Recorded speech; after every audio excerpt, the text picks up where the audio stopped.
a bit of a misunderstanding between the difference between a vision statement and a value proposition. And a lot of times when I hear vision statements, it's really a value proposition. Because to me, a value proposition is just what it sounds like. It's the value that you bring to your client or to your prospects. To me, a value proposition is a public declaration of how you're going to service your clients. It's a very public declaration. You could put it on your webpage, your FA.com page. I've seen advisors put their value proposition on the back of a business card. Clearly the kind of thing that you could and should share with a client.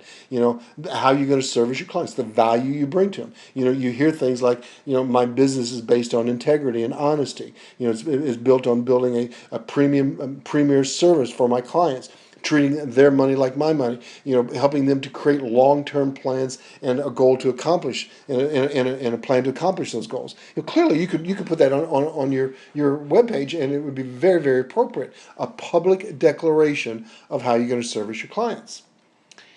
A vision statement, to me, takes a lot of those same ingredients, but adds to it what's in it for you. This is my vision of what I want my business to look like. It includes things about how I'm going to service my clients and the model a little bit. But at the end of the day, this is my vision. And that may or may not be appropriate to share with somebody, with a prospect. To me, when I look at a vision statement, I say, does that inspire you? You guys know the hard work that we have to put into this business and the hours you take. And a lot of times we get down on ourselves a little bit. And I say, when you look at your vision statement, does that inspire you? I have people send me their vision statements all the time, and the comment that I send back to them is, does this inspire you? Does it motivate you to work harder to accomplish your goals? Somebody once told me, he says, if the why is big enough, I'll figure out the what. Well, to me, part of your vision statement is the why behind the what. Here's what I want. I want to build a business that's based on, integrity, honesty, helping my clients to achieve long-term financial success. But at the end of the day, why I want this is this. That's what drives me. Inspires you, if you will. I'll give you a couple examples, and I'm just going to read one here. A guy sent me yesterday about his vision statement, just one of the lines on his. So he said a lot of the same things that you guys said, which is very client-centric.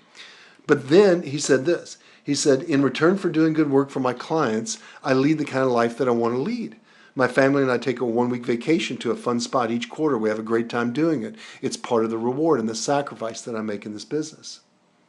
So his why behind the what is a lifestyle for his family. One of your peers on an earlier call today, I had him read his vision statement, and he prefaced it by saying he has daughters, 3 years old, twin daughters. And he read his vision statement, and then the final part of his vision statement had the same ingredients you guys did.